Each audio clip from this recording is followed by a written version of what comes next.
Hey everyone, welcome to RGV Aerial Photography's Starbase Flyover update for the last week of September 2023. This week brought about a lot of testing as we saw 4 test articles at Massey's, watched Starship production continue, and even witnessed a last-minute Fondag repair. Oh, and there's even a fully stacked Starship and booster on the launch site once again. I'm your host, Indnstar, and I'm excited to share some of the amazing things happening at SpaceX's development facility at Starbase in Texas. So buckle up and let's get started.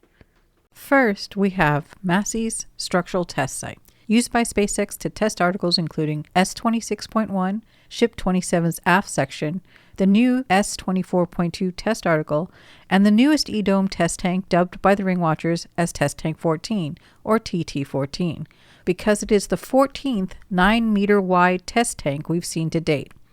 All of these we'll cover in today's episode. Big shout out to Procky for creating and keeping these awesome maps up to date. Thanks, Procky. Here's what Massey looked like last week on Wednesday, September 20th.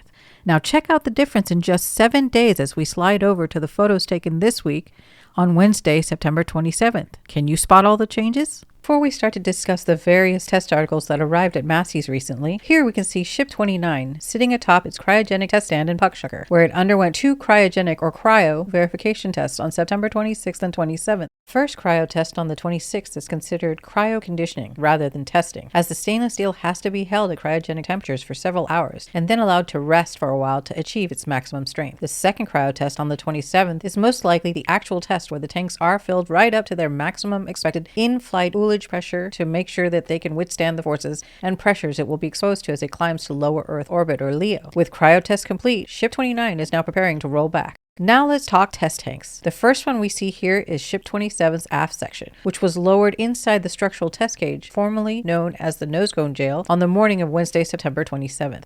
You may recall that back in July 2023, it was determined that Ship 27's common dome imploded while staged at the Rocket Garden. This prompted its immediate destruction, or did it? In a strange move by SpaceX, Ship 27's aft section was spared and turned into this test article that may be used to test the new engine shielding that has to withstand the intense conditions caused by hot staging. This new engine shielding was installed on Ship 27's aft section while it was in the ring yard. This same new engine shielding is also installed on Ship 25. Thanks to the ring watchers for solving this mystery. If you'd like to learn more about Ship 27, I highly recommend checking out the ring watchers articles on their website. For a link to their article, check out the description below. Not far from the structural test cage sits E-Dome, or elliptical dome, patiently waiting to be placed on the can crusher, mainly used to test vertical thrust loads. Although a previous E-Dome failed similar testing earlier this year, it seems that SpaceX is back at it again in an effort to structurally verify the stretch-formed domes used in ship and booster tank sections.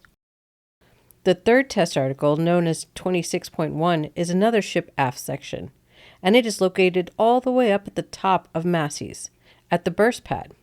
I won't get into the purpose of this test tank, as we've already explained its purpose and history in previous episodes.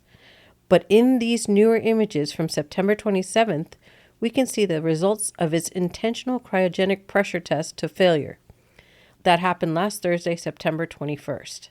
Another thing I'd like to point out is all the various stages of concrete pouring going on. It's all over Massey's.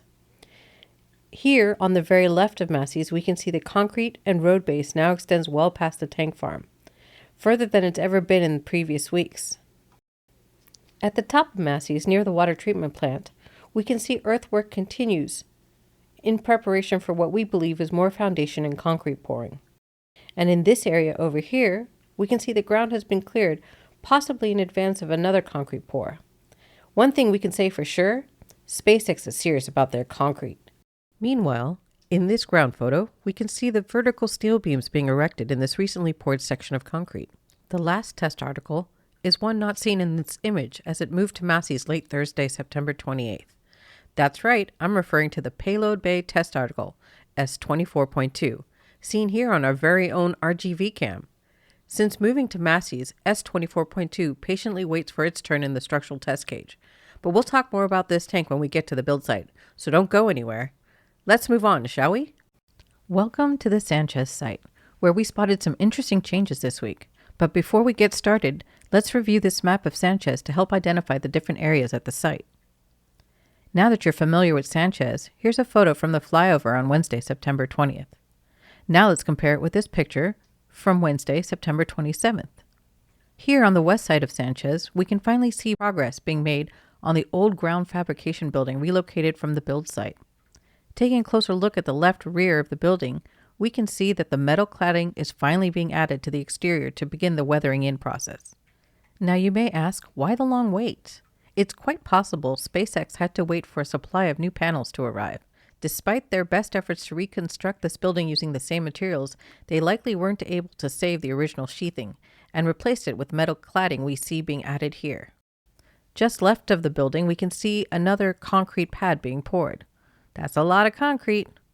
Shifting over to the new stand, still under construction, we can see the clamp arms for this black stand on the left, spotted here last week, have now been inserted.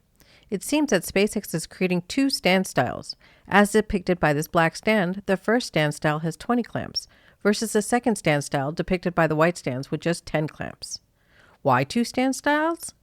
Well, that much isn't clear just yet, but it begs the question, if a 10-clamp stand can hold a booster in the Mega Bay, why bother building another stand style with 20 clamps? Do you know? Feel free to let us know what you think in the comments below. For now, we'll just wait to see where this stand ends up, as it might give us a clue. Meanwhile, the platform we suspect is a component of the white stand still under construction continues to progress slowly, as we suspect more supports are likely being welded to the main structure under those umbrellas. And as nice as it sounds to be in the shade of an umbrella on those hot days, we can be certain those welders are not enjoying any cocktails under there. Just next to the stand construction area, we see that the staircases that were being built here just last week were moved. Taking a quick trip to the launch site, we can see those staircases are already being added to the rest of the stack against the tower. Over on the engine installation stand near the rocket garden, Ship 28 still remains surrounded by scaffolding, held captive by that menacing LR-1750 crawler crane. But what's this? Not sure yet? Let's change views to see it from the east to get a better look. Here we can see that a ship transport stand was moved next to the crane attached to Ship 28. Though work still remains to be done on Ship 28, including tile work and creating cutouts in the aft skirt for the CO purge system, these things can be done elsewhere. Could moving the stand close to the crane be an indication that Ship 28 will soon be lifted off the engine installation stand? Guess we'll know soon enough. On the other hand, we expect Ship 29 will soon return from Massey's, ready for work to happen on its bottom end. To close out Sanchez, let's look at the water storage tanks in front of Ship 28. Remember these two beige-colored tanks that were moved here in 4 halves a few weeks ago? It looks like they've been reconstructed and placed on the concrete pad poured just behind the new white tank. It's always cool to see SpaceX repurpose materials and equipment, as it further demonstrates their mission of reusability. As there's no municipal water supply feeding Starbase, all the water used here must either be treated on-site or trucked in, so any additional storage will always be super beneficial. That's it for Sanchez. Now we're headed over to the build site to see what's new. Next up is the build site, where production of both ships and boosters continue to chug right along. Here's a labeled map layout of the site to help reacquaint you with the different sections of the build site. Before we check out this week's progress in detail, let's compare this photo from the Flyover on Wednesday, September 20th, with this photo taken earlier this week on Wednesday, September 27th. Our first stop is Mega Bay 2, where we see the giant LR-11,000 crane continues to lift roof segments and floor plating to the top of the bay, where we expect SpaceX is constructing a new office space. Can you imagine the corner office view from up there? It would be insane. Switching over to the angled shot, we can see that cladding continues to be installed on the side of Mega Bay 2, where construction is progressing nicely. Adjacent to Mega Bay 2 sits its twin, Mega Bay 1, where boosters 10, 11, 12, and 13 remain staged inside. B10 waits for engine installation, B11 and B12 prepare for cryo testing, and B13 construction continues as we see one of B13's ring sections conveniently staged outside waiting to be stacked. On the left side of Mega Bay 2 is the high bay, home to ships 30 and 31. As seen in this ground shot from the 25th, a new section of Ship 31 was stacked on its midlock section, making the entire ship 5 out of 6 sections tall. On the other hand, we can see a fully stacked Ship 30 sitting on the right side of high bay. Switching back to this aerial top-down shot, we can see the payload bay test article, ship 24.2, staged just outside 10-3, where it was until it rolled out to Massey's on Thursday, September 28th. Similar to Ship 27's aft section, we can also expect S-24.2 to be tested in the structural test cage, where it'll mimic the forces of launch and reentry as SpaceX attempts to verify the design of the giant slot in the payload bay section, affectionately referred to as the Pez dispenser. This slot is where Starship will deploy Starlink satellites once it reaches the desired altitude. As it stands, Ship 24 and Ship 25 have their payload bay doors welded shut, possibly due to a lack of real-life testing data for this design. But if we want to see Starlinks being launched anytime soon, we better see this Pez dispenser design verified sooner rather than later. Moving on to the Star Factory, we can see the next phase of the expansion growing towards the southwest, now being built on the plot of land previously occupied by Mid-Bay, Tent 1, and Tent 2. Better seen in this close-up shot, excavators are busy preparing the foundations for this massive Star Factory. Several trenches have also been dug near the board of Star Factory and Tent 3, likely for conduit placement. Slowly but surely, we can see vertical steel pillars continuing to be placed towards Highway 4, with roofing framework following not far behind. Additionally, cladding for the section above is almost complete. And if you look all the way up, you may not be able to tell the difference between the original Star Factory and its recently constructed expansion now equipped with a concrete floor. Woohoo! That's it for the build site. Be sure to give this video a like if you learned something new, or you just like these shorter, action-packed summaries of the week's activities using the RGV aerial and ground photos taken each week, weather permitting. Now we're off to the launch site. All right, let's begin by orientating ourselves with the launch site using the latest map from Procky. Now, let's compare images from last week and this week's flyovers to see the differences. Here's a photo of the launch site from the flyover on September 20th. And as we slide the guide over, we can compare last week's photo to the launch site photo taken this Wednesday, September 27th. As expected, there isn't a great deal of noticeable change happening as SpaceX awaits for the FAA to approve and issue a launch license for the second integrated flight test, IFT-2. As far as SpaceX is concerned, they're ready to launch and will do so as soon as they get the green light from the FAA. And I, for one, can't wait for IFT-2. Now, let's start at the suborbital side of the launch site. Here we can see they're still adding more dirt behind the tank farm, and have been working in this area for nearly a month now. Though we may not know what SpaceX plans to do in this area, we continue to watch for changes and hope to see something that will tell us what SpaceX plans to do here. Moving to the left, we notice the old-style two-point lifting jig and the outrigger parts for the LR-11000 crane.